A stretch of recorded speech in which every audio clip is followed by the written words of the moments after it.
Alright, y'all. Every now and then we have a pretty unique hunt, and we had to share it with you, and we had to come out from behind the camera to tell the story of what happened to us this past Saturday afternoon. We had a pretty unique experience. As you know, we've been working on the Tecumseh Seed food plot journey. We've been showing a lot of footage of our power line plot, and we got it growing pretty good, and been having a little bit of activity. It was slow early on, and now it's starting to grow well, starting to get some deer in, and I'm going to let Adam tell you a little bit about what happened to us, or kind of our setup on that day. Well, Saturday about lunch, I decided I wanted to try to decoy. Me and Clint wanted to get a decoy set up. We thought it'd be cool footage. We don't know what we're doing too much. We're just kind of winging it. We had a pretty good wind where the wind was blowing in our face, kind of swirling a little bit because of the storm coming in. But we decided we were going to try it. We put a smoke stick by Tinks out up under the decoy about 60 yards away from our tower stand.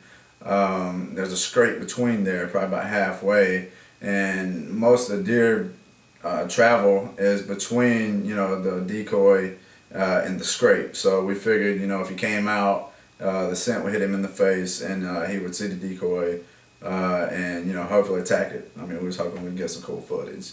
But here's our setup for our tower stand. And so with this setup that we have, obviously I had my little video recording glasses on, which actually hung up, and I couldn't get any footage off of that.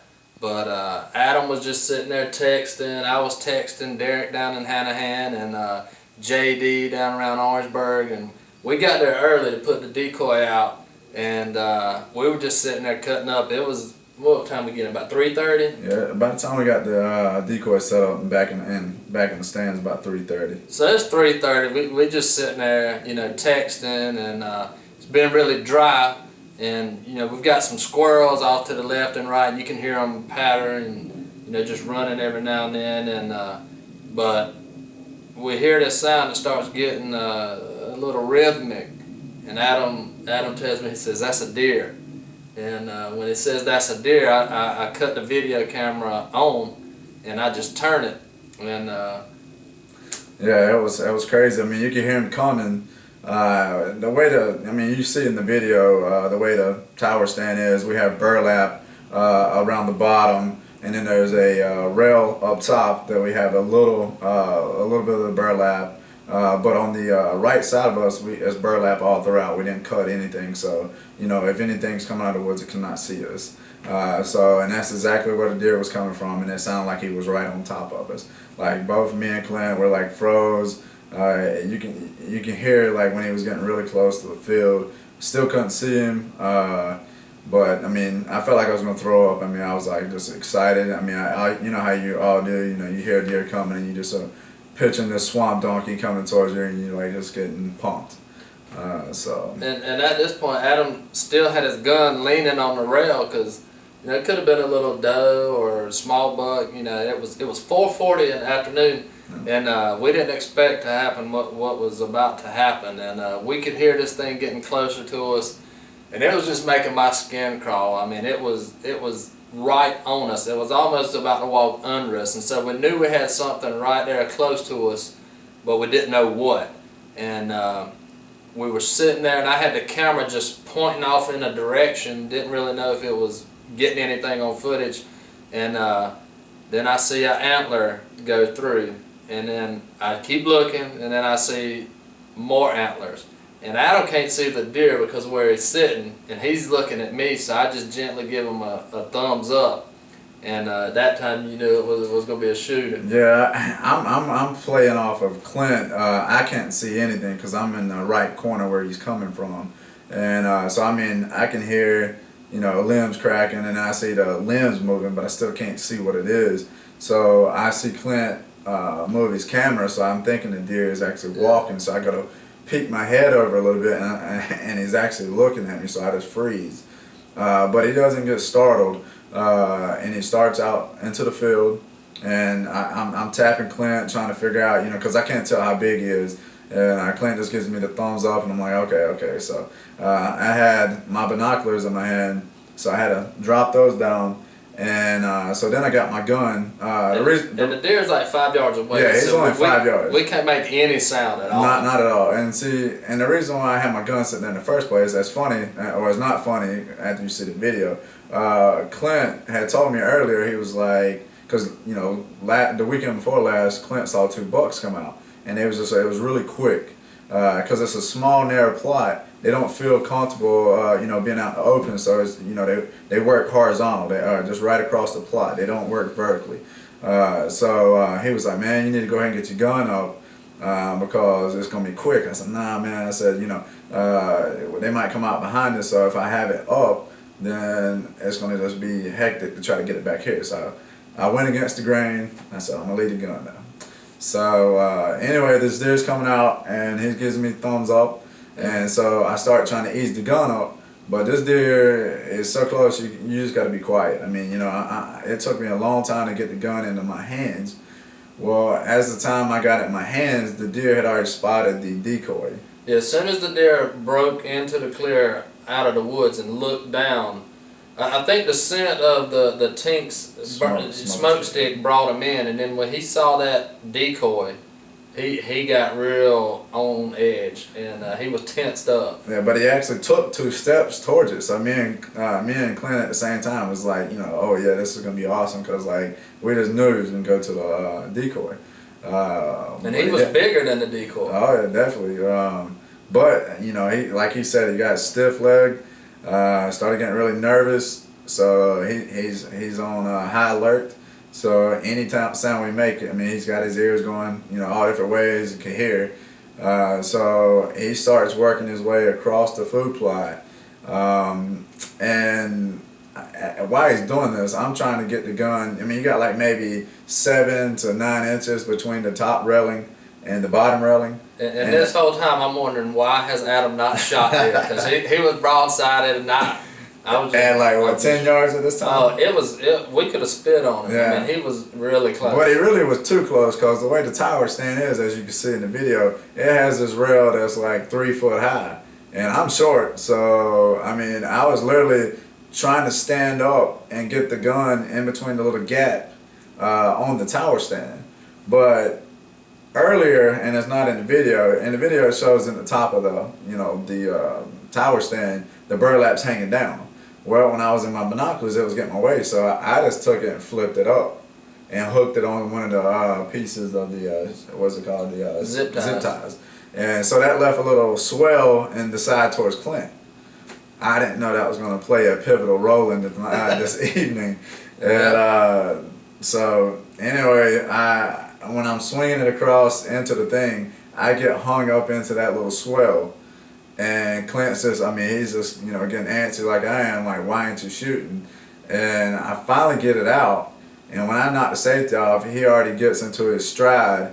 And he starts bounding off. Yeah, and I just fired a shot. I don't know if I found him in the scope or not. It was just, it looks like I got all the time in the world in this video, but I don't. So, because he let him get out a little bit before he shot, before he went to move his gun, because we thought he was going to work down toward the decoy, because he was the bigger buck. But he got spooked, he got scared, and I saw Adam get the gun hung up in the netting, and I was like, oh man, come on. And so that's how it happened, and you see it in the video. Yeah. And we missed it. We went and looked for blood, because it's our responsibility as hunters to do that, and we didn't want to leave one laying, but didn't find any blood. And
Adam got home, he took the video, he took my camera so his old man could see. Yeah, I took it to my dad because my dad's kind of one of those fair weather hunters. It's got to be cold, can't be, it's got to be those perfect conditions before he actually gets out there.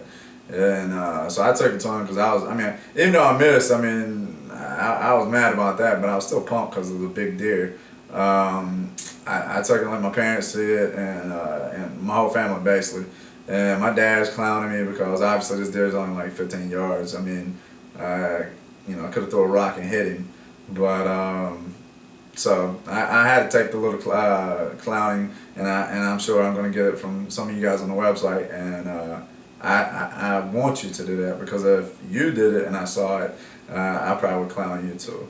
But it's all good. That's if you're in any kind of sport, if you can't take a joke, then you shouldn't be in it. So it's gonna happen. It's probably happened to one of y'all. Maybe not as drastic as mine, but it happened to you. Hunt long Maybe enough. not on video. But anyway, so your dad was giving you a hard time. My dad was giving me a hard time.